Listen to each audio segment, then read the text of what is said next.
Finding an edge in IPOs. For those of you who don't know, IPO is initial public offering. It's basically when a company goes public.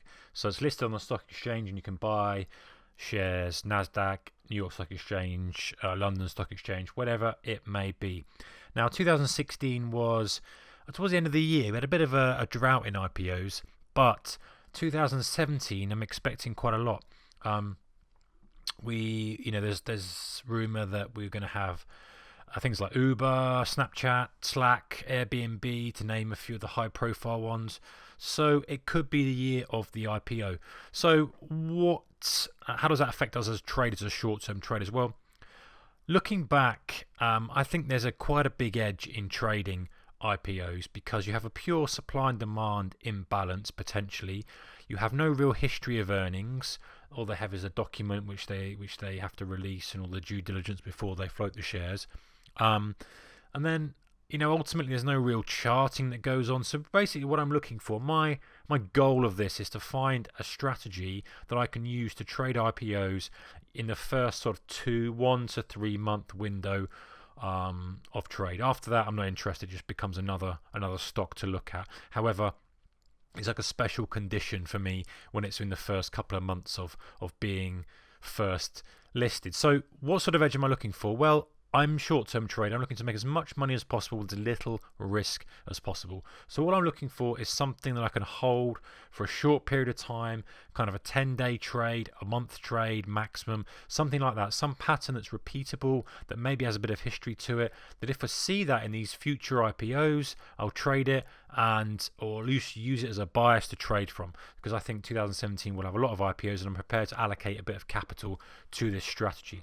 So what I did is I'm not claiming to be a really in-depth data analyst or approaching this very scientifically. I approach it really from a trader's perspective, a tape reading trader's perspective. So I studied the returns from the IPO date and the close of the first trading day for 2016 IPOs. I didn't really see much of a pattern with that. I'll talk through that in a second. So what I did is I analysed chart patterns from 7 well-known IPOs. I picked some of the 7 big ones in terms of exposure, and then I just eyeballed the charts basically, and I spotted a few strategies. So what I did is I roughly kind of tested those, put those into Excel. I got some data from that.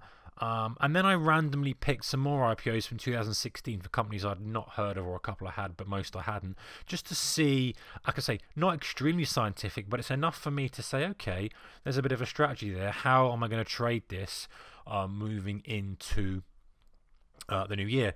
Now, trading wise, if it's a big IPO, you're likely going to be able to spread bet or CFD it. If not, you're going to have to go direct to one of the US brokers, Interactive Brokers, TradeStation, all those kind of things. But some of the big ones like Snapchat, Uber, I will expect that the UK spread bettors will have that pretty quick. They had Facebook and Twitter on available pretty quickly. So let's have a look and I'll show you what I found. So I studied the returns from IPO in the first day close, and the only way I could study it was up until the current day.